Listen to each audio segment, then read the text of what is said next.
नमस्कार, ANB news में आप सभी का स्वागत है। आपके साथ मैं हूं अमीषा यादव और वक्त है राष्ट्र धर्म का।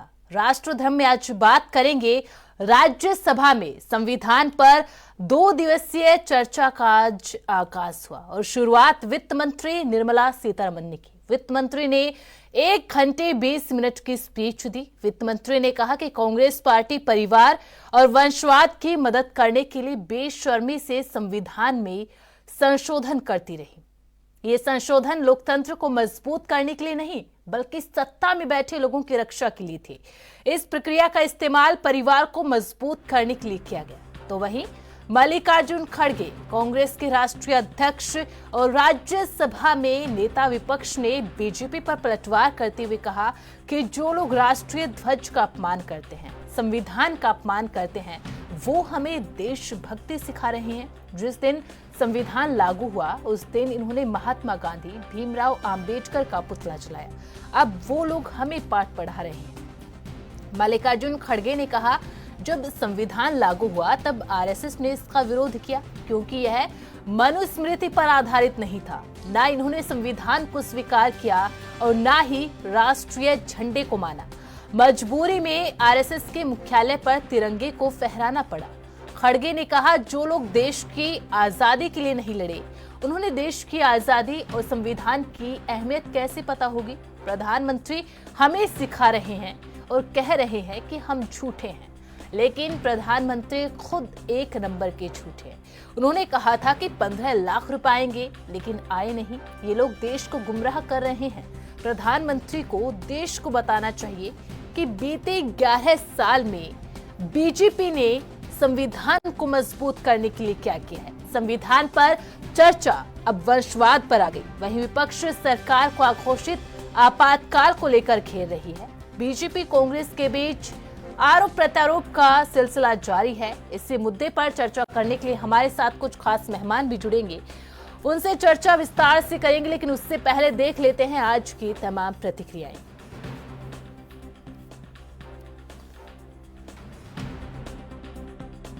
Coming in November 76, the amendment demonstrates the progression of the Prime Minister and her government from having near absolute power without a coherent program other than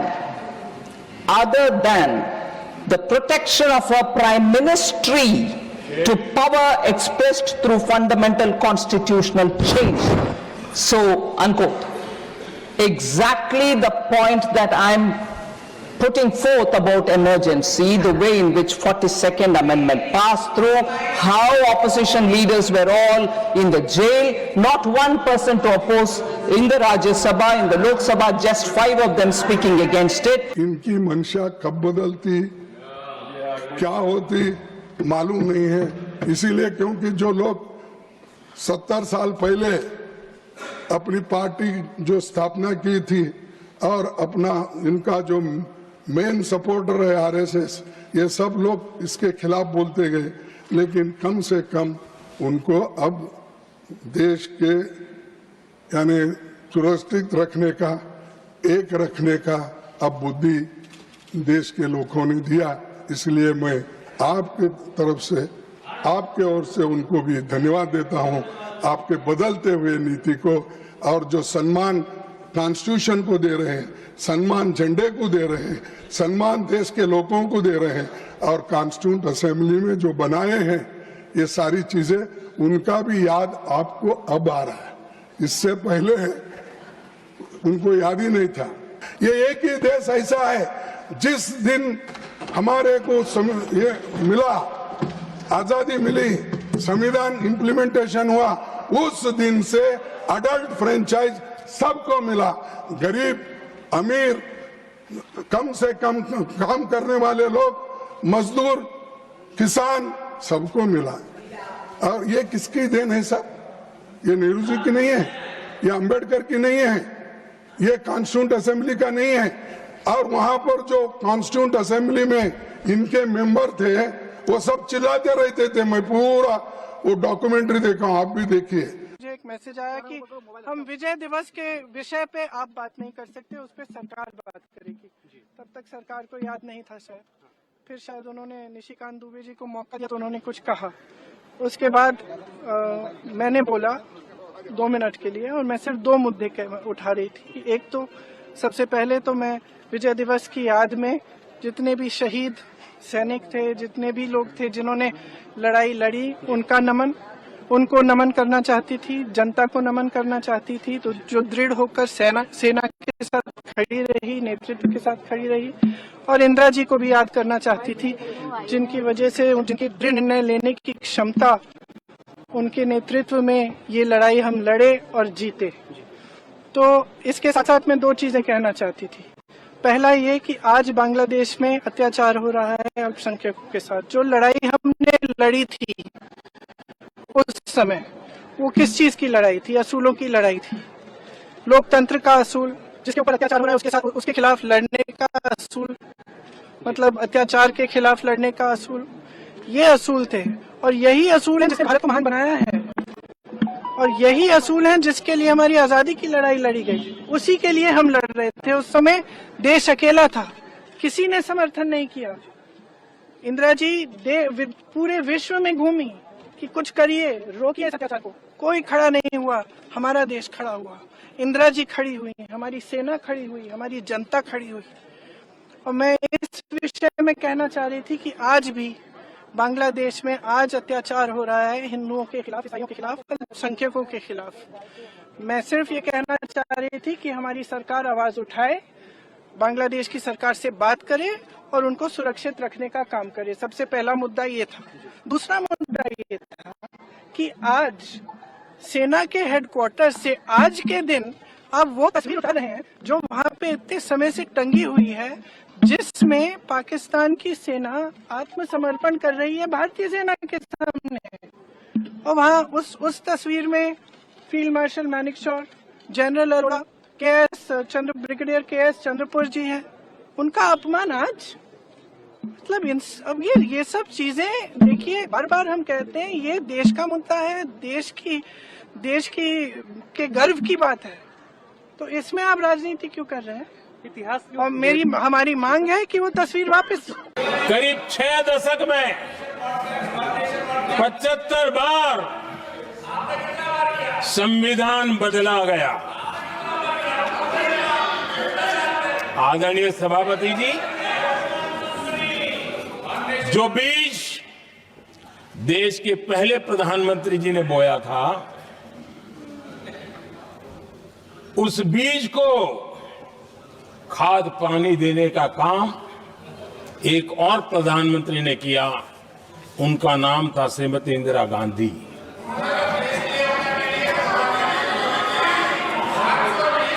जो पाप पहले प्रधानमंत्री करके गए और जो खून लग गया था 1971 में, सुप्रीम कोर्ट का एक फैसला आया था। उस सुप्रीम कोर्ट के फैसले को संविधान बदल करके पलट दिया गया और 71 में यह संविधान संशोधन किया गया था। और क्या था? उन्होंने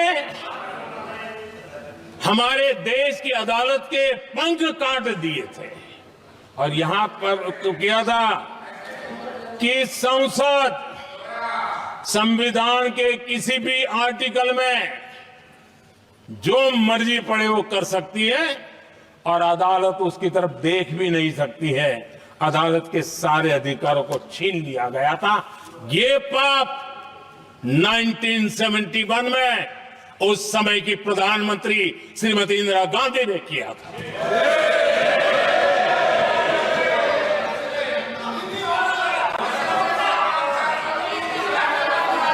और इस परिवर्तन ने इंदिरा जी की सरकार को मौलिक अधिकारों को छीनने का और न्यायपालिका पर नियंत्रण करने का अधिकार दिया, सक्षम बना दिया था। आदरणीय सभा, तो आज राज्यसभा में भी संविधान के 75वीं वर्षगांठ पर संविधान पर बहस की, संविधान पर डिबेट का आगाज किया केंद्रीय वित्त मंत्री निर्मला सीतारमण ने। उसके बाद मल्लिकार्जुन खड़गे ने इस पर अपनी बात रखी। उसके बाद तमाम जो सांसद थे राज्यसभा के, उन्होंने अपनी बातचीत रखी। लेकिन जब हम glorious journey of 75 years of constitution of India के जब सेलिब्रेट कर रहे हैं और कांग्रेस की तरफ से इस पर संविधान के लिए समय मांगा गया था, लेकिन राज्यसभा में भी और लोकसभा में भी जिस तरीके से संविधान को लेकर चर्चा की गई, इन 75 वर्षों की चर्चा की गई, उसमें चर्चा कम, आरोप प्रत्यारोप ज्यादा थे, तीखी प्रतिक्रियाएं, तीखी बयानबाजी ज्यादा थी। और आज इन्हीं सब पर चर्चा करने के लिए हमारे साथ कुछ खास मेहमान भी जुड़ चुके हैं। तो सबसे पहले आपको तारुफ करवा देती हूं, हमारे साथ बीजेपी नेता तपोष पाल जी जुड़ चुके हैं, इंजीनियर शैलेंद्र ध्रुव कांग्रेस के नेता हमारे साथ जुड़ चुके हैं, राजनीतिक विश्लेषक तनुज दीक्षित हमारे साथ जुड़े हुए हैं, विजय दुबे वरिष्ठ पत्रकार हमारे साथ जुड़े हैं। सबसे पहले आप सभी मेहमानों का बहुत बहुत स्वागत है एनबी न्यूज पर। सबसे पहले तनुज जी, आपसे शुरुआत करना चाहूंगी।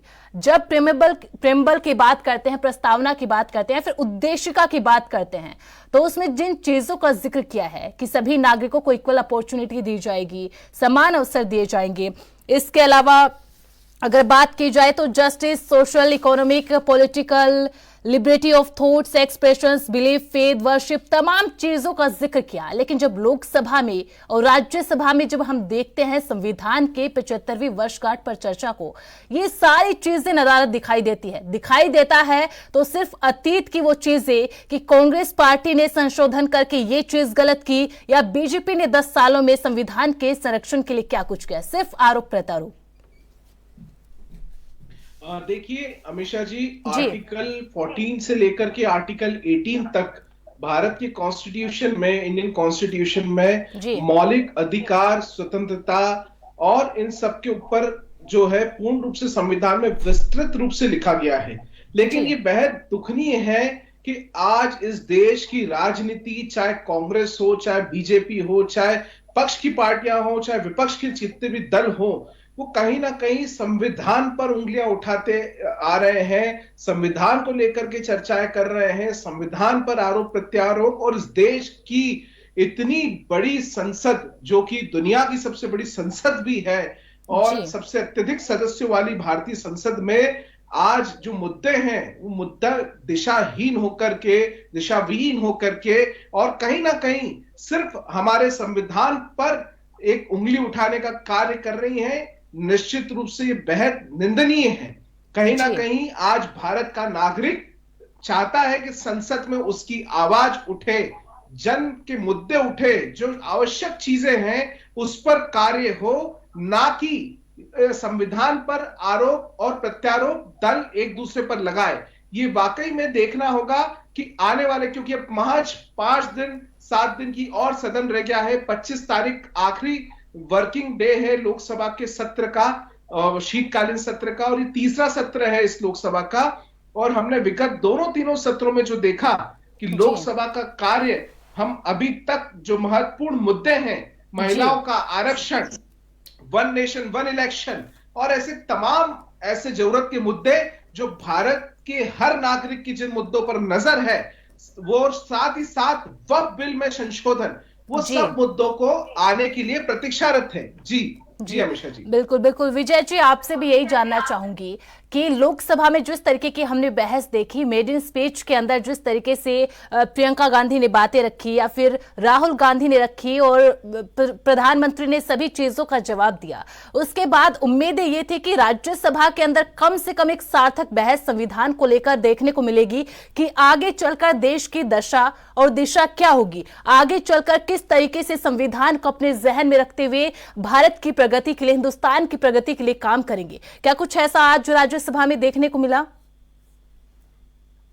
नहीं, देखिए, जब तक जो संविधान के ऊपर 75 साल पर बहस की शुरुआत की गई है जी, उसमें जब तक एक दिशा, सही दिशा की ओर नहीं बढ़ाया जाएगा उसको, तब तक इस प्रकार के आरोप प्रत्यारोपों का दौर, चाहे वो प्रधानमंत्री के भाषण की बात कर ली जाए या विपक्ष के नेताओं की बात कर ली जाए, तो ये आरोप प्रत्यारोप लगते रहेंगे इस प्रकार से, जब तक कि इसको एक सही डायरेक्शन में, ये देखिए पार्लियामेंट में होने वाली बहसों की जिम्मेदारी जो है किसी एक पक्ष की तो नहीं होती है। बिल्कुल, ये जो है दोनों तरफ के मामले हैं, सत्ता पक्ष और विपक्ष दोनों ही पार्टियां बहस में आप पार्टिसिपेशन चूंकि करती है और अपना अपना पक्ष रखती है, इसलिए दोनों की जिम्मेदारी है कि जो बहस है वो सार्थक हो, एक खास दिशा में हो, और अगर मैं उसको कहूं कि रिजल्ट ओरिएंटेड हो, उसमें कुछ चीजें नजर आए लोगों को, एक आम व्यक्ति के लिए हो, उनको ये लगे कि हाँ जो बहस हो रही है इसमें हमारे पक्ष पे जो है,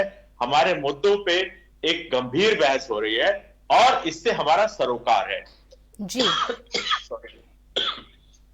लेकिन जब आप पार्टियों के इतिहास पे चले जाते हैं, खासतौर पे जो जिक्र आ रहे हैं कि भाई पिछले प्रधानमंत्रियों ने क्या किया, तो भाई ठीक है, जो कांग्रेस का एक 70 साल का शासन रहा है उसमें अगर प्रधानमंत्री जवाहरलाल नेहरू से लेकर के इंदिरा गांधी, राजीव गांधी या मनमोहन सिंह, जो चर्चाएं आम जो कांग्रेस पे आरोप लग रहे हैं उसमें यही है कि भाई इस वक्त में ये हुआ, इस वक्त इमरजेंसी लगी, इस वक्त जो है संविधान को इस लिहाज से बदला गया क्योंकि वो उसमें हमें अपने परिवर्तन है, अपनी चीजों को कॉर्पोरेट करना था या हमारे मुद्दों को हल करना था। तो ये असल में जो चर्चा है इसमें पब्लिक इंटरेस्ट जो है वो कहीं ना कहीं ऐसा लगता है जैसे कि लूज हो रहा है। हम उसको जो है उस सरोकार को उस दिशा को नहीं दे पा रहे हैं जहां की लोगों का संबंध है, जहां तक देश की बात है। तो ये, लेकिन सवाल ये है कि ये जिम्मेदारी ये किसकी तय होगी। एक सबसे बड़ा मामला ये है ना कि हम लोकसभा के 70 जो सांसद हैं और जो सत्ताधारी दल है, इन दोनों को ही जो है इसके एजेंडा तय होता है, इसकी पहले भी बन चुकी होती है। लेकिन जब बात आती है तो लोगों को अपना राजनीतिक हित नजर आने लगता है। अब राजनीतिक हित से ऊपर उठने के लिए आपको कहीं ना कहीं कुछ त्याग करना पड़ेगा, कुछ ऐसा भी माहौल बनाना पड़ेगा जिससे कि आप केवल ये ना लोगों को लगे कि भाई एक अपने अपने पॉलिटिकल इंटरेस्ट की बात कर रहे हैं। तो ये अब केवल अपने पार्टी के हित की बात करना है तो उसके लिए और बहुत सारे प्लेटफॉर्म है, लेकिन आप इसको जो है लोकसभा राज्यसभा को इसका मंच क्यों बनाते हैं? बिल्कुल विजय जी। तो पुष्पाल जी, आपसे जानना चाहूंगी, जो इस तरीके से अरुण जेटली का एक वो वाक्य मुझे याद आता है, जो इस तरीके से अभी तनुज जी ने कहा कि 25 नवंबर से लोकसभा और राज्यसभा की जो कार्यवाही थी वो शुरू हुई थी, शीतकालीन सत्र का आगाज हुआ था, लेकिन एक भी मुद्दों को लेकर बहस नहीं हुई है। बार बार सदनों की कार्यवाही को स्थगित किया गया। लेकिन अरुण जेटली जी ने एक बात कही थी कि सदन की कार्यवाही को चलाना सत्ता पक्ष की सबसे ज्यादा बड़ी जिम्मेदारी होती है। और जब संविधान के 75 वर्षों पर जब आप चर्चा करें कि इन 75 वर्षों में किस तरीके से भारत ने प्रगति की है, दशा और दिशा भारत को क्या मिली है, और जो देश की आत्मा कही जाती है, लोकतंत्र का पवित्र मंदिर, जहां पर खड़े होकर आप देश की आत्मा पर चर्चा कर रहे हैं, तो आप सिर्फ सर अतीत की उन बातों को दोहराते नजर आए या फिर उन गलतियों को दोहराते नजर आए। लेकिन बीजेपी ने कहीं भी ये नहीं बताया कि आगे जो 2047 का विकसित भारत का आप जो नारा बुलंद करते हैं उसकी दशा और दिशा क्या होगी। देखिए, रोड मैप आगे का क्या होगा वो आप पिछले 10 सालों का जो विकास का रथ है और जो हमारा रोड मैप है उसको आप देख सकते हैं। उसको ध्यान में रखते हुए हमारा जो विकास हुआ है पिछले 10 साल का, उसमें कोई दो राय नहीं है कि आगे आने वाले समय में हम किस तरीके से ग्रोथ करेंगे। 10वीं या 11वीं पोजीशन में हुआ करते थे मनमोहन सिंह, इनके अर्थशास्त्री हुआ करते थे। उसके बाद वो इस समय 5वें पे है अर्थव्यवस्था। जीडीपी से लेके, मेक इन इंडिया से लेके चौथी बड़ी अर्थव्यवस्था, इसके तरफ हम अग्रसर हैं और उसका देन है काफी ज्यादा इसमें। लेकिन आज जो विषय है कि संसद में संविधान को लेकर चर्चा हो रही है और 75 वर्षों की बात हो रही है। आज खड़गे जी ने जो बात कही कि वो कांग्रेस हमेशा से किसके लिए तत्पर थी, आरक्षण के लिए तत्पर थी। तो मैं आपको थोड़ा सा एक रिकैप बता देता हूँ। 1920 में के आसपास अलीगढ़ मुस्लिम यूनिवर्सिटी की स्थापना हुई। क्रमवश उसी समय बीएचयू की भी स्थापना हुई। बीएचयू आज तक आरक्षण दे रहा है, एएमयू ने बंद कर दिया। एएमयू ने बंद कर दिया, उसके पीछे किसका हाथ है? कांग्रेस का हाथ है। 1980-81 के समय में वो एक्ट लेके आई और उसमें परिवर्तन किया। अंतर इन दोनों उसमें ये है कि ये मुस्लिम है, वो हिंदू है। हिंदू यूनिवर्सिटी, बनारस हिंदू यूनिवर्सिटी आज भी आरक्षण दे रहा है, लेकिन अलीगढ़ मुस्लिम यूनिवर्सिटी मुस्लिम को तुष्टीकरण करने के लिए, मुस्लिम के लिए उन्होंने आरक्षण बंद कर दिया। किसका नुकसान हुआ? पिछड़ों का नुकसान हुआ, आदिवासियों का नुकसान हुआ, जो लोगों को आरक्षण मिलता था उनका नुकसान हुआ। इस पे कभी कोई बात हुई? अलीगढ़ मुस्लिम यूनिवर्सिटी में आज भी जिन्ना की फोटो लगी हुई है, उसका विरोध किया किसी ने? उसको ये बड़ी बड़ी चीजों में उसको रखते हैं, ये दुखद है। बांट दिया देश और उसके बाद ये हुआ। आज विजय दिवस है, उसकी आप सभी लोगों को बहुत बहुत शुभकामनाएं। शायद बांग्लादेश को आज अपने आप को ये जानने का अवसर मिले कि आज की डेट में उनको जो विजय दिवस को मना रहे होंगे, स्वतंत्रता मना रहे होंगे बांग्लादेश, वो भारत के लिए, भारत के तरफ से दिया गया वरदान है। अगर वो आज ये चीज भूल रहे हैं तो वो भी आने वाले समय में उसका स्वाद चखेंगे। बाकी मैं बता दूं, कांग्रेस की विफलता 1971 के युद्ध में क्या रही है। हमने तो 93,000 पाकिस्तानी सैनिकों को लौटा दिया, लेकिन जो सैनिक भारत के बंदी थे उनको कभी नहीं कांग्रेस सरकार वापस ला पाई। 54 से ज्यादा उसके कई लेटर्स मौजूद हैं, उनके फैमिलियों को लेटर्स मिले हैं। वो अपने बच्चियों को और अपने वाइफ को उसको रिफर करते थे वो कि मैं अभी भी पाकिस्तान के जेल में हूं और हमें किसी तरीके से छुड़ाया जाए और वो किया जाए। उस खड़गे अगर कुछ बोल दे तो बहुत बड़ी बात है। बाकी मैं बता दूं, कच्छ द्वीप एक द्वीप है छोटा सा तमिलनाडु के पास, उसको श्रीलंका को भेंट के स्वरूप दे दिया गया, इंदिरा गांधी ने दे दिया। उसके लिए कभी संसद का परमिशन नहीं लिया गया। भारत की भूमि आप किसी को दे रहे हैं, उसके लिए कभी आपने परमिशन लिया है? कभी नहीं लिया है। ये बहुत बड़ा दुखद है। आज अगर संविधान पे चर्चा की जा रही है तो इमरजेंसी लाने वाले और कच्छद्वीप जैसे चीजों को देने वाले उपहार में जो अपनी बपौती समझ के चले, तो इस देश के संविधान को अगर किसी ने पैरों तले रौंदा है, किसी ने साइडलाइन किया है, किसी ने इसके माखौल उड़ाया है, तो वो कांग्रेस को आज माफी मांगनी चाहिए। नहीं, ठीक है तपोषपाल जी, तमाम चीजें आपने यहाँ पर उठाई और इमरजेंसी को लेकर आप लगातार कांग्रेस पर हमलावर होते हैं और वो एक डार्क स्पॉट है कांग्रेस के लिए और वो हमेशा उनके सामने आता रहेगा और जिसका जिक्र लगातार हम संसद के अंदर भी सुनते आ रहे हैं। लेकिन जो आपने तमाम बातें रखी वो तमाम बातें हम संसद के अंदर भी सुन रहे हैं। लेकिन जब संविधान के 75 वर्षों की गौरवशाली यात्रा को देखते हैं, इस ग्लोरियस जर्नी को देखते हैं, तो संविधान में एक सार्थक चर्चा उस पर होनी चाहिए थी। अतीत की, तुमने अतीत में क्या किया, आपने 11 सालों में क्या किया, कांग्रेस के इतिहास में क्या रहा है, इमरजेंसी लेकर तमाम चीजें गिनवा दी। लेकिन जब प्रस्तावना करते हैं, जब उद्देशिका जब हम पढ़ते हैं अपने संविधान की, तो उसमें justice, social, economic, political, equality of status and opportunity की बात करते हैं। क्या वो बीजेपी उसको दिलाने के लिए क्या कोशिश करेगी? क्योंकि अभी आपने आरक्षण का मुद्दा उठाया, तो कास्ट सेंसस कब करवाएंगे सर? 2011 का अभी तक ना तो कांग्रेस पार्टी रिलीज कर पाई, ना आप उसको रिलीज कर पाए। एक चीज मैं बता दूं, बांग्लादेश का अगर आप एग्जांपल लीजिए तो वहां पे कोई जाति गणना नहीं हुई। वहां पे हिंदुओं के नाम पे निपटा दिया गया जो नॉन मुस्लिम थे। तो आप ये चीज, हमारा समाज और हमारा देश ये चीज समझ ले कि हिंदू इंपॉर्टेंट है सर। हिंदुत्व इंपॉर्टेंट है। नहीं तपोषपाल जी, फिर बीजेपी सबका साथ सबका विकास लेकर चल। आपने प्रश्न पूछा, मैं उत्तर दे रहा हूं, आप थोड़ा सा धैर्य रखिए। तो आपने जब ये चीज कह रहे हैं तो जाति जनगणना की बात कर रहे हैं और किसकी कितनी हिस्सेदारी किसकी, तो जो 11 संकल्प है मोदी जी ने जो दिया है, 11 संकल्प की, अगर संविधान को बचाना है, इस देश को बचाना है और अच्छे तथ्यों के साथ हमें चलना है और प्रोग्रेस के राह पे अगर हमारा प्रोग्रेसिव रहे, तो उसके लिए सबसे पहले यही है कि जातिवादिता छोड़नी पड़ेगी। हम बटे रहे उसको छोड़नी पड़ेगी। मुस्लिमों में भी जातियां होती है, लेकिन मुस्लिम जाति गणना की बात कोई नहीं करता है।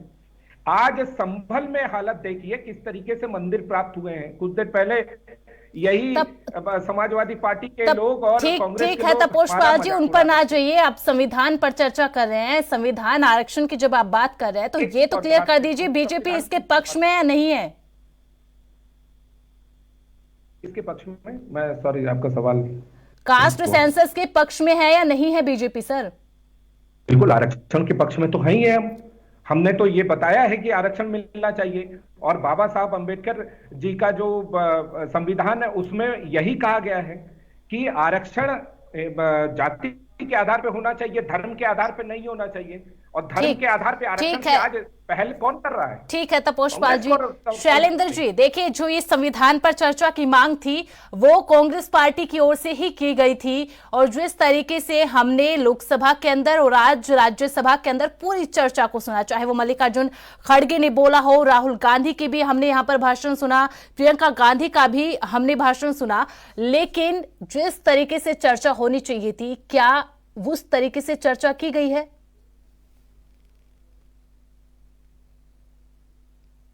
तो आपने मुझे अवसर दिया विजय दिवस के जी गौरवशाली अवसर पर जी हमारे सशस्त्र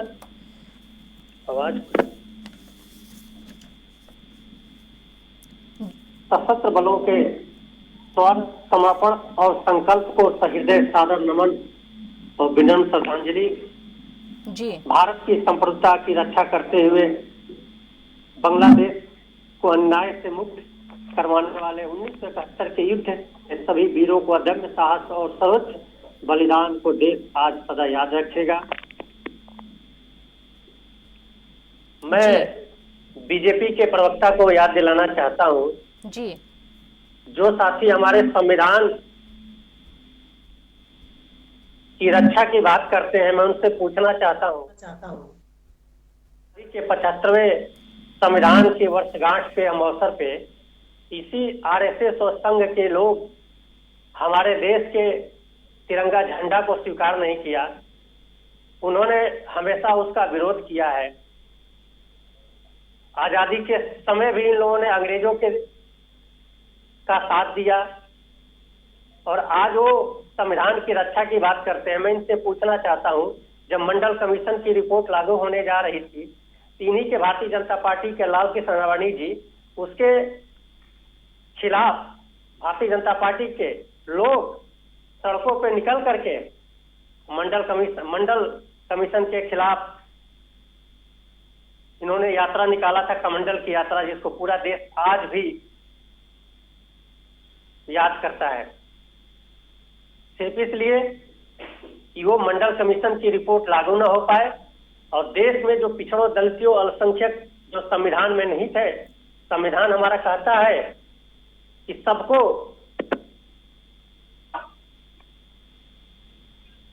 सम्मान, सद्भावना जो संविधान हमें सिखाता है, उसके सैद्धांतिक मूल्यों का सदैव हनन करने वाली भारतीय जनता पार्टी के लोग अगर ये कहें कि हम संविधान की रक्षा करें, तो कहने की यह अतिशक्ति नहीं, बिल्कुल अतिशक्ति होगी। अभी आपने देखा जब हमारे माननीय मनमोहन सिंह की सरकार थी, उसमें मानव संसाधन मंत्री स्वर्गीय अर्जुन सिंह जी थे। भारत सरकार के जितने केंद्रीय विश्वविद्यालय सभी में आरक्षण की जो नियमावली है उसको लागू कराने का काम अगर किसी ने किया तो माननीय अर्जुन सिंह, माननीय मनमोहन सिंह की सरकार में हुआ।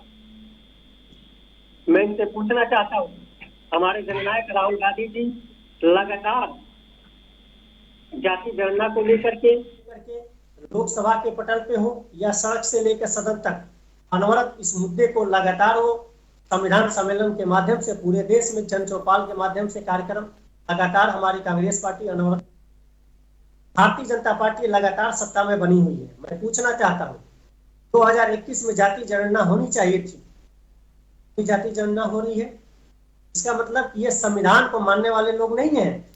शैलेंद्र जी, शैलेंद्र जी 2011 में जब आप कांग्रेस पार्टी ने, यूपीए सरकार ने कास्ट सेंसस करवाया, फिर उसको रिलीज क्यों नहीं किया सर? कर्नाटक में आपकी सरकार है, सर्वेक्षण किया, उसका अभी तक जो डेटा है वो रिलीज क्यों नहीं किया सर? आज कट रही है जी शैलेंद्र जी, ये बताएं, आवाज आपकी कट गई थी। शैलेंद्र जी 2011 में सरकार किसकी थी सर जब कास्ट सेंसस हुआ? किसकी सरकार थी सर? उसका तो अभी तक कुछ भी अता पता नहीं है, क्या हुआ क्या नहीं हुआ। कर्नाटक में सरकार किसकी है जहां पर सर्वेक्षण करवाया गया और अभी तक उसको रिलीज नहीं किया गया है? कौन करेगा? माननीय मोदी जी की सरकार है, इनकी जिम्मेदारी है ना कि जाति गणना का जो भी आधारशिला रखी गई थी उसको पटल पे ला करके लोकसभा के सदन में इसको पारित कराना चाहिए। या नए सिरे से 2021 में जनगणना होनी चाहिए? अभी तक तो नहीं है, 2024 होने जा रही है। नहीं, मुझे आप ये बताइए सर, कर्नाटक के अंदर सर्वेक्षण राज्य सरकार करवा सकती है, वो कर्नाटक ने करवाया, तो उसका क्या हुआ सर? अभी तक कोई भी आंकड़ा रिलीज नहीं किया गया है राज्य सरकार की ओर से। और मैं तो सर 2011 की बात कर रही हूँ, 2013-14 के अंदर आई थी बीजेपी की सरकार, तो 2 साल तक फिर यूपीए सरकार ने क्या किया उसका? यूपीए सरकार तो जब थी तो उन्होंने जाति जनगणना कराया ना, उसकी जिम्मेदारी तो अब भारत सरकार में जो बैठे लोग हैं वो तो करेंगे ना। आप पिछले बात करें, जब हमारी सरकार थी, माननीय मनमोहन सिंह की यूपीए की सरकार थी, उसमें जाति जनगणना कराई गई ना, उस समय तो ही तो जाति जनगणना हुई, तो नए सिरे से जो है उत्तर प्रदेश के विधानसभा में भी सीटों का बंटवारा हुआ, नए सिरे से आरक्षण लागू हुआ। लेकिन मैं इनसे पूछना चाहता हूँ कि इनके सरकार के कार्यकाल में जो जाति जनगणना होनी है, ये क्या कर रही है सरकार? उसके अलावा उत्तर प्रदेश हो या देश के जो भी नौकरियां हैं, उसमें आरक्षण किसने खत्म किया? आप डाटा उठा के देख लीजिए, केंद्रीय विश्वविद्यालय की नियुक्ति हो या सिपाही की भर्ती हो। अभी आपने देखा कि उत्तर प्रदेश में जो अभ्यर्थी हैं, जो अध्यापक की भर्ती हुई थी, 69,000 शिक्षक भर्ती में 30,000 पद भारतीय जनता पार्टी के द्वारा आरक्षण का खत्म कर दिया गया उसको। आज भी वो नौजवान लगातार 3-4 सालों से लगातार अनोरा संघर्ष कर रहे हैं सड़कों पे। इसको रोकने का काम किसने? ठीक है तनुज जी, आपके पास आऊंगी, लेकिन शैलेंद्र जी, बिल्कुल शैलेंद्र जी, आपने जो सवाल पूछे उनका जवाब मैं तपोष पाल जी से ले लेती हूँ, फिर तनुज जी आपके पास आऊंगी। जी तपोष पाल जी। ये आरक्षण विरोधी पार्टी है, जिसका आप देख लीजिए, यही सरकार जो है उन नौजवानों के फेवर में जब हाईकोर्ट ने निर्णय दिया, इतने सारे पदों में अनियमितता की गई है, ये योगी जी की सरकार ने उसको स्वीकार किया और यही सरकार सुप्रीम कोर्ट चली गई। आज भी वो नौजवान घर बैठे हैं, सुसाइड करने के लिए बाध्य हैं। मैं इनसे पूछना चाहता हूँ, वो लगातार 4 साल से 3 साल से वो नौजवान सड़कों पे संघर्ष कर रहे हैं, जिनको नहीं दिखाई दे रहा है। ठीक है शैलेंद्र जी, आपने तमाम जो सवाल पूछे उनका जवाब तपोष पाल जी से ले लेती हूँ। देखिए, सबसे मजेदार बात क्या है कि जब आरक्षण की बात होती है तो ये रोजगार की बात करने लगेंगे। जब हम रोजगार पे बात करना शुरू कर देंगे तो ये जाति जनगणना की बात करना शुरू कर देंगे। जब जाति जनगणना की हम बात करते हैं तब ये अदानी की बात करना शुरू कर देंगे, और जब हम अदानी की बातों में जवाब देते हैं और विदेशी कनेक्शनों की बातें करते हैं तो ये संविधान पे बात करना शुरू कर देंगे।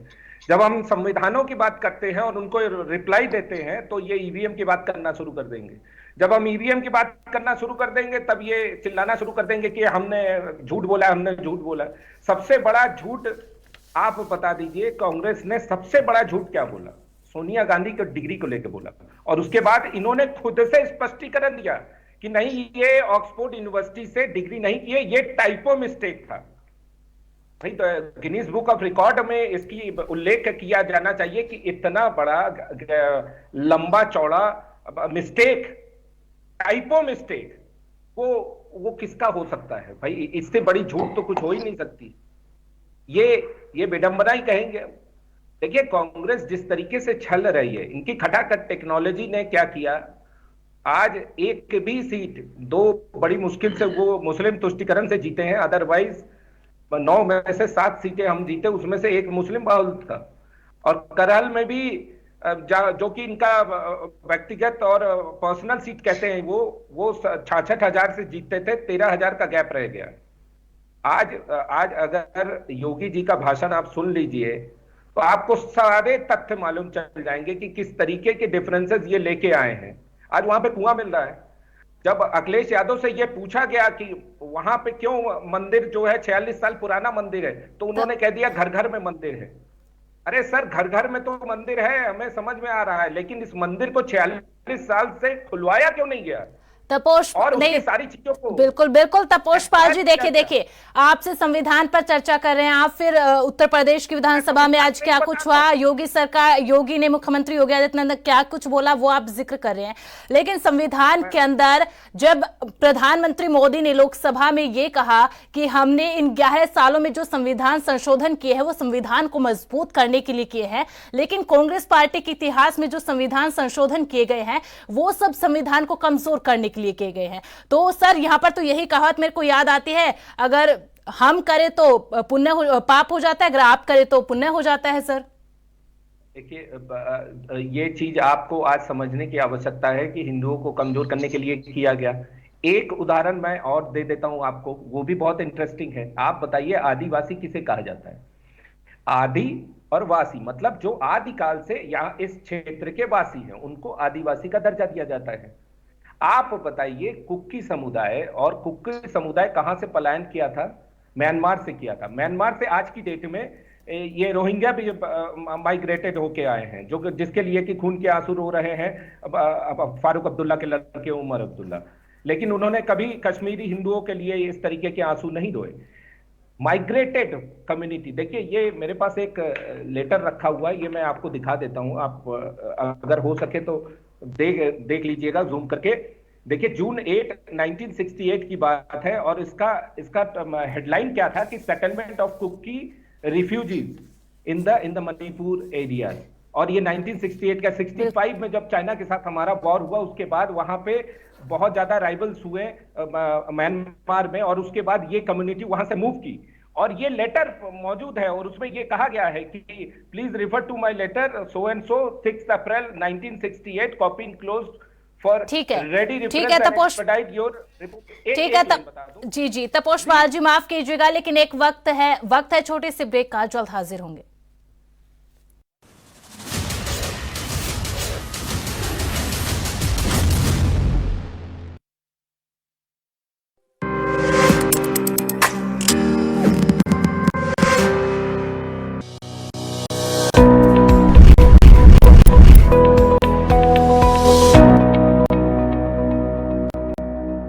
हिमाचल की नई पहचान, सशक्त नारी सशक्त समाज। समाज के संवेदनशील वर्गों को विकास की मुख्य धारा में जोड़ने के लिए मुख्यमंत्री ठाकुर सुखविंदर सिंह सुक्खू निरंतर प्रयासरत है। 1537 करोड़ रुपए से समाज के वंचित वर्गों का कल्याण किया जा रहा है सुनिश्चित। अनुसूचित जाति, जनजाति, महिलाओं, वृद्ध जन और विशेष रूप से सक्षम लोग हो रहे हैं लाभान्वित। इंदिरा गांधी प्यारी बहना सुख सम्मान निधि योजना से महिलाओं को मिला आत्मसम्मान और स्वाभिमान। सामाजिक सुरक्षा पेंशन का लाभ ले रही 2,37,000 महिलाओं को अब इंदिरा गांधी प्यारी बहना सुख सम्मान निधि योजना की तर्ज पर 1,500 रूपए देकर किया जा रहा लाभान्वित। प्रदेश सरकार ने वंचित वर्गों को सम्मानजनक जीवन का देकर अधिकार, मानवीय मूल्यों को दिया सर्वोच्च अधिमान। सूचना एवं जनसंपर्क विभाग, हिमाचल प्रदेश सरकार द्वारा जनहित में जारी।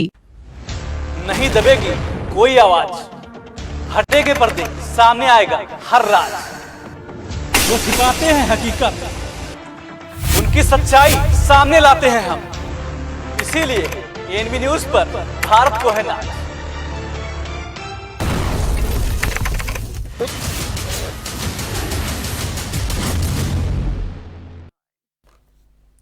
ब्रेक के बाद एक बार फिर से आप सभी का स्वागत है, और आज चर्चा कर रहे हैं राज्यसभा में संविधान पर हुई चर्चा को लेकर। जिस तरीके से संविधान में वित्त मंत्री निर्मला सीतारमण ने अपनी बातें रखी, मल्लिकार्जुन खड़गे ने अपनी बातें रखी, लेकिन संविधान पर चर्चा की बजाय ये आरोप प्रत्यारोप साधा था। उन्हीं पर चर्चा कर रहे हैं, और हमारे साथ कुछ खास मेहमान भी जुड़े हुए हैं।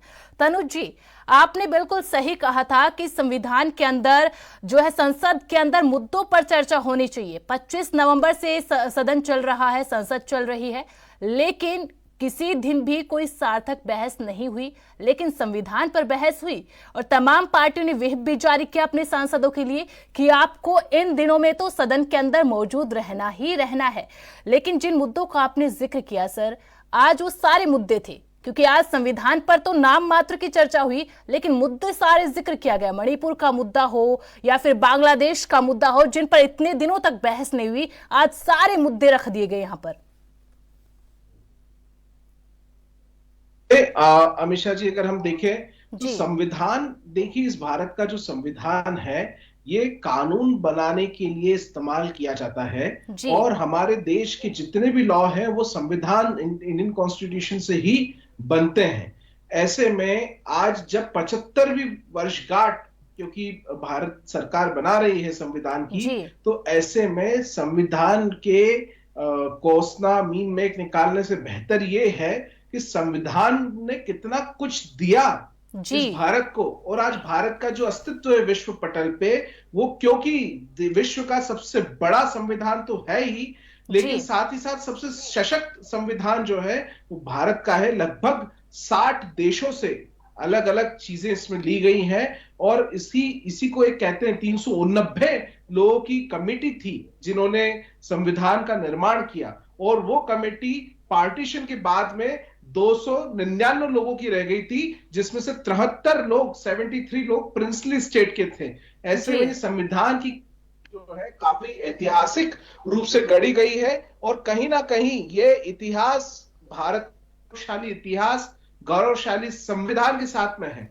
वहीं अगर हम बात करें कि 18वीं लोकसभा का तीसरा सत्र विंटर सेशन जो चला 25 नवंबर से 20 दिसंबर तक का ये सत्र है, इस दौरान 47 हम अगर बात करें इस पूरे 18वीं लोकसभा में 47 विधेयक जो है अभी तक बिल के रूप में आए हैं, प्रस्तुत किए गए, जिसमें से महज 30 विधेयक अभी तक पास हुए हैं। लगभग 17 अभी भी पेंडिंग है और उन 17 में 3 से 4 बिल्स बहुत इंपॉर्टेंट जिसपे देश की नजर है, ऐसे बिल की व्यवस्थाएं भी है। हमारा आज चर्चा का विषय यही है, अगर संविधान दिवस चल रहा है, साल चल रहा है, संविधान वर्ष चल रहा है और संविधान इतना गौरवशाली है, भारत का इतना कानून सशक्त है, लगातार उसमें संशोधन हो रहे हैं, ऐसे में स्थिति एक ही चीज पर इशारा करती है कि जो महत्वपूर्ण बिल्स हैं उनको जल्द से जल्द आना चाहिए, उन पे चर्चाएं होना चाहिए। ये यहाँ पर हर जगह हम देख रहे हैं, कभी सोरोस आता है, कभी अडानी आता है, कभी क्या विवाद आता है, कभी अलग अलग चीजें। आज हम बात किसी पर्टिकुलर पार्टी की नहीं कर रहे, चाहे आज सत्ता दल हो विपक्ष हो, लगातार संसद का एक जो शालीनता वो लोगों तक नहीं देखने को मिल रही है। जो आज एक आम भारतीय नागरिक संसद से लगाए बैठा है और जो चीज देश के इतिहास में यादगार रहे, ऐसे कोई भी अमेंडमेंट के लिए जो कब से अवेटेड है वो भी अभी तक नहीं देखने को मिल रहे हैं। ऐसे में पूर्ण रूप से सरकार को, पक्ष को, विपक्ष को सहयोग करते हुए जरूरी जो बिल है और जरूरी जो कार्य है, क्योंकि बहुत कम समय रह गया इस सत्र का, ऐसे में उन पे ध्यान देने की बेहद आवश्यकता है। जी अमीषा जी। जी बिल्कुल तनुज जी, और आपने बिल्कुल सही कहा कि संविधान ने 75 सालों में हमें क्या कुछ दिया है, इन पर अगर एक सार्थक बहस होती तो अच्छा होता, क्योंकि इतने दिनों से जिन मुद्दों पर बहस करनी चाहिए थी, जिन मुद्दों पर चर्चाएं होनी थी, वो सभी मुद्दे नदारद दिखे। उन सभी मुद्दों पर कोई चर्चा नहीं की गई और कितने विधेयक अभी पेंडिंग है वो अभी तक नहीं लाए जा चुके हैं, और 4 से 5 दिन का ही संविधान का जो ये शीतकालीन सत्र था वो बचा है। विजय जी, क्या लगता है जिस तरीके से अब की बार सदन चला है, संविधान पर चर्चा कहने के लिए सदन में व्हिप जारी किया गया सांसदों को, चाहे कांग्रेस पार्टी हो या फिर बीजेपी हो, लेकिन संविधान पर चर्चा नहीं हुई। इतने दिनों से सदन अच्छे से नहीं चली, कोई भी यहां पर विधेयक या बिल को पेश नहीं किया गया है, ना ही कोई सार्थक बहस किसी मुद्दे पर होती दिखाई दे रही है। देखिए, जो 75 साल हमारे देश की आजादी के पूरे हुए हैं और हमने अगर ये एक सपना देखा था कि हम जब आजाद होंगे तो हमारा शासन होगा, हमारी सरकारें होंगी, और संविधान कहता है कि भाई कि पब्लिक और पीपुल्स गवर्नमेंट जो है जी, तो ये लोगों की सरकार है। और लेकिन जब हम चुनते हैं अपने प्रतिनिधि को, जब हम सरकार बनाते हैं, जो भी पार्टी जीत के आती है जी, तो वो अपने पार्टी के राजनीतिक दृष्टिकोण से, जो राजनीतिक लाइन है उसकी, जो पॉलिटिकल लाइन है पार्टी के, वो हमेशा चीजों को उसी हिसाब से देखती है।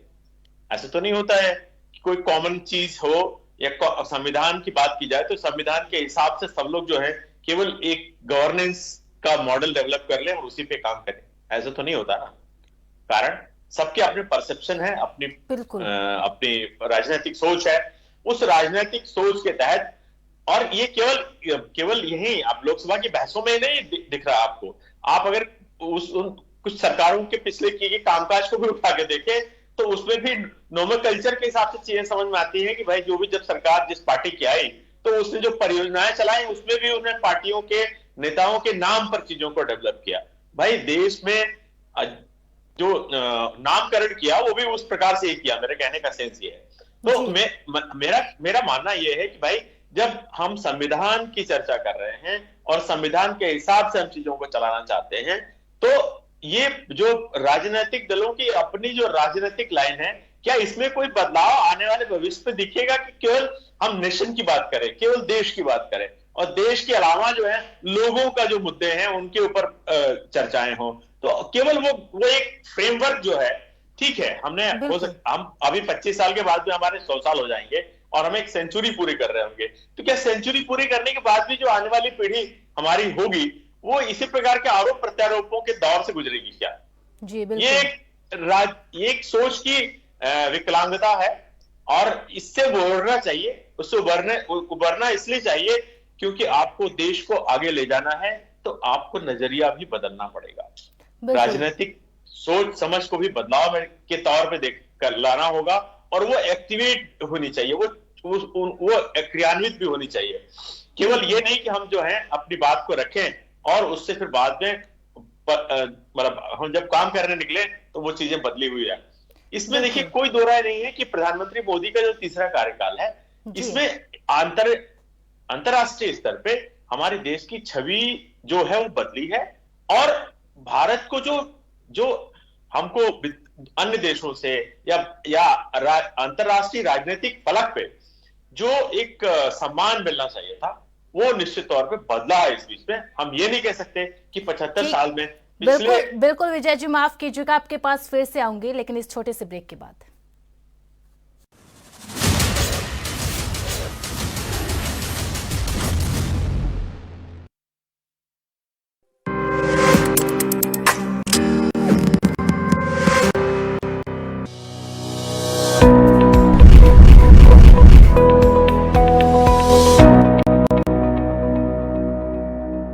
डेयरी क्षेत्र से हिमाचल के लोगों के जीवन में आ रही संपन्नता और प्रसन्नता। दूध खरीद पर समर्थन मूल्य देने वाला हिमाचल देश का पहला राज्य है। प्रदेश सरकार ने गाय के दूध के समर्थन मूल्य को 45 रुपए और भैंस के दूध के समर्थन मूल्य को 55 रुपए प्रति लीटर किया है। प्रदेश सरकार ने जिला शिमला को 25 करोड़ 67 लाख रुपए के 50,000 लीटर प्रतिदिन क्षमता वाले नए दुग्ध प्रसंस्करण संयंत्र की दी सौगात। दत्तनगर में स्थापित संयंत्र की क्षमता अब बढ़कर हुई 70,000 लीटर प्रतिदिन। संयंत्र में तैयार किए जाएंगे फ्लेवर्ड मिल्क, दही, घी, मक्खन, पनीर, लस्सी और खोए के उत्पाद। क्षेत्र की 271 दुग्ध सहकारी समितियों से जुड़े 20,000 किसान होंगे लाभान्वित। जिला कांगड़ा के डगवार में 225 करोड़ रुपए की लागत से निर्मित होगा अत्याधुनिक मिल्क प्लांट, जिसके लिए दूध संग्रहण के लिए 247 दुग्ध सहकारी समितियों को किया गया गठित। दूध की खरीद में पारदर्शिता सुनिश्चित करने के लिए शुरू की जाएगी डिजिटल प्रणाली। डेयरी क्षेत्र का करके विकास, किसानों की आय को बढ़ाने के मुख्यमंत्री ठाकुर सुखविंदर सिंह सुक्खू के सफल हो रहे प्रयास। सूचना एवं जनसंपर्क विभाग हिमाचल प्रदेश सरकार द्वारा जनहित में जारी।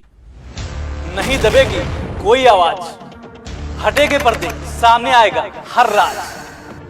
जो छिपाते हैं हकीकत, उनकी सच्चाई सामने लाते हैं हम। इसीलिए एएनबी न्यूज पर भारत को है नाज।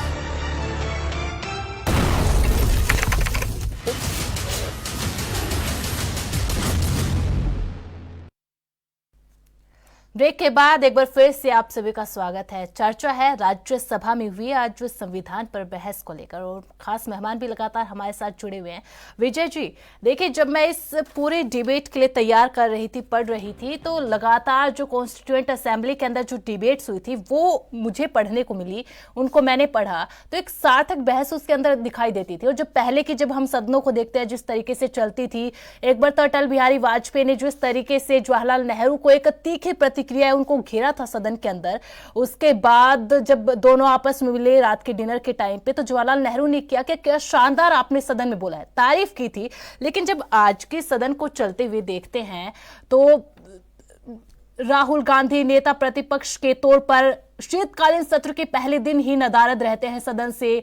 इसके अलावा जब प्रतिपक्ष जो नेता प्रतिपक्ष राहुल गांधी संविधान पर बहस को लेकर बोल रहे थे, प्रधानमंत्री वहां पर नहीं होते हैं। जब प्रधानमंत्री बोल रहे थे तो शुरुआती पलों में राहुल गांधी नहीं थे।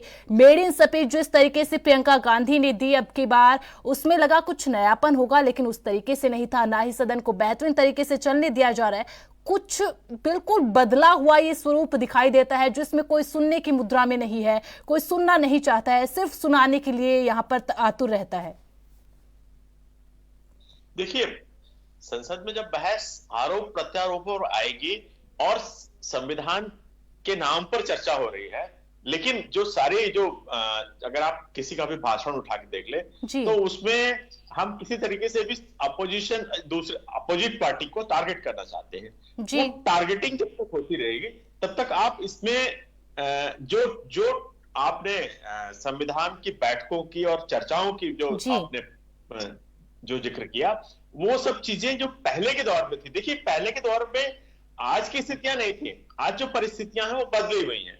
तो निश्चित तौर पे जिसने स्वतंत्रता की लड़ाई लड़ी और जिन लोगों ने उस इनिशियल दौर में चीजों को खड़ा करने के लिए प्लानिंग की, उसके ऊपर अपनी मेंटल एनर्जी को लगाया, उसकी योजना बनाई, उसको कैसे क्रियान्वित करना है इसके बारे में एक सोच रखी और अन्य देशों के संविधान से या अन्य देशों पे चल रही जो शासन प्रणाली थी उससे कंपेयर किया।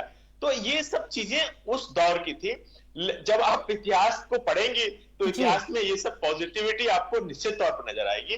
लेकिन आज जो है वो निश्चित तौर पर अगर एक लाइन में अगर मैं कहूं तो चर्चाओं में कुछ एक स्तर का ह्रास दिखता है, एक डिग्निटी लगता है कि जो डायलॉग है, जो आपने बात कही कि भाई अटल जी और नेहरू के मिलने पर ये संवाद था कि उन्होंने उनको अप्रिशिएट किया और उनकी अप्रिशिएशन में, लेकिन क्या आपको आज जो ये सिनेरियो है जो अभी का हमारा संसद है, क्या शैलेंद्र जी आ रही हूं उसी तर्ज पे नजर आती हैं? शायद नहीं नजर आती हैं।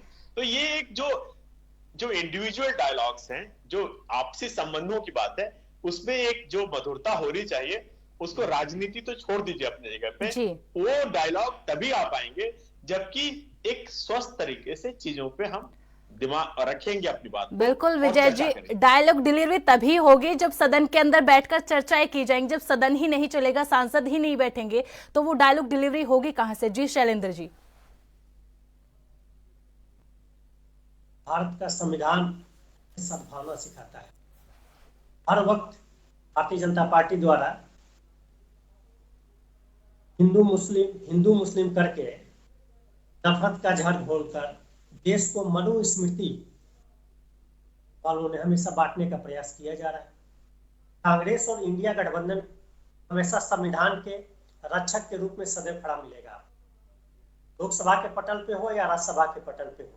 सदन जब हमारी चल रही थी तो हमारे राहुल गांधी जी हो या राज्यसभा के हमारे माननीय खड़गे साहब जब पटल पे जो है बात रखे तो सत्ता पक्ष के द्वारा ना समय बराबर मिलता है, ना जो मुद्दे जनहित के हैं या आजादी से लेकर अब तक जो संविधान में निहित मुद्दे हैं, जो जनता के मुद्दे हैं, जो हमारा देश आज कहीं न कहीं परिस्थितियों से जो अभी हालात जो खराब हो रहे हैं उसको लेकर के चर्चा करने के लिए विपक्ष पूरी तरीके से सकारात्मक रूप से चाहता है कि सरकार के साथ एक समन्वय बना करके हम लोकसभा का सदन हो, राज्यसभा का हो या उत्तर प्रदेश में विधानसभा का सदन जो शीतकालीन सत्र चल रहा है।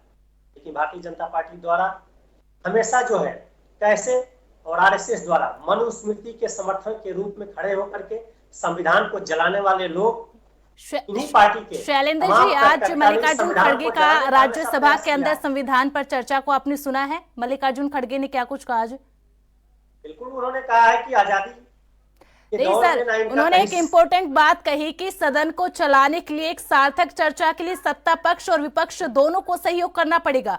क्या विपक्ष सहयोग कर रहा है सर? और जिस मुद्दे पर आप चर्चा करना चाहते हैं, अडानी मुद्दे पर, क्या उसको लेकर आपने नोटिस दिया? इस पर हम चर्चा करना चाहते हैं, क्या नोटिस दिया आज तक कांग्रेस पार्टी ने उस पर? हमारी बड़ी बहन प्रियंका गांधी जी ने भी इस चीज को समय भी उनको मिला था, लेकिन बाद में समय फोन आया, उसका समय कट गया। ऐसे कई सारे ऐसे मुद्दे थे जिस पे विपक्ष ने, राहुल गांधी जी ने सरकार से समय मांगा है कि हमें इस मुद्दे पे बहस करने का अवसर मिले, लेकिन सरकार द्वारा मौका नहीं मिला, न समय मिला।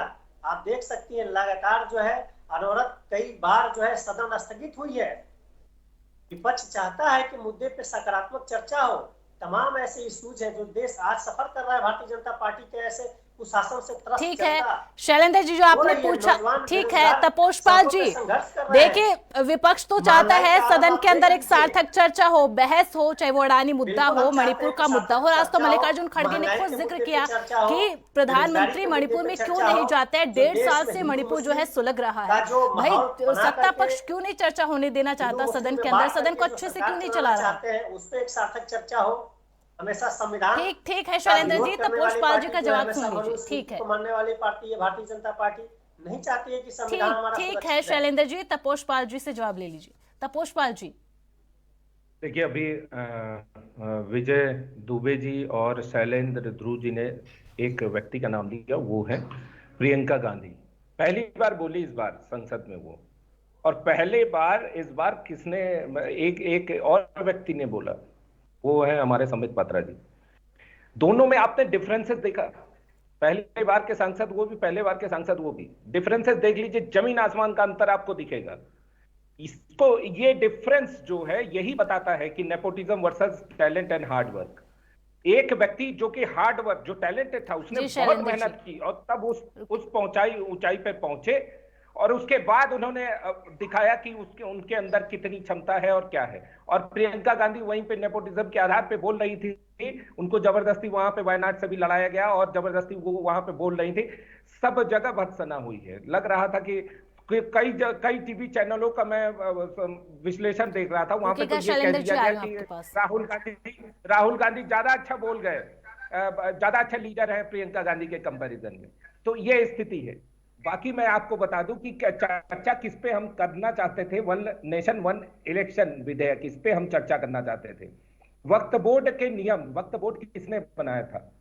इस भारतीय एजेंसियों को सिर्फ अधिकार होना चाहिए भूमि अधिग्रहण का। इन्होंने धर्म के आधार पे एक पर्टिकुलर बोर्ड बना के दे दिया, सिर्फ एक धर्म को, हिंदू धर्म को भी नहीं दिया, क्या जैन को भी नहीं दिया, क्या सिख क्रिश्चियन किसी को नहीं दिया, सिर्फ मुसलमानों को क्यों दे दिया आपने? और वो भूमि अधिग्रहण।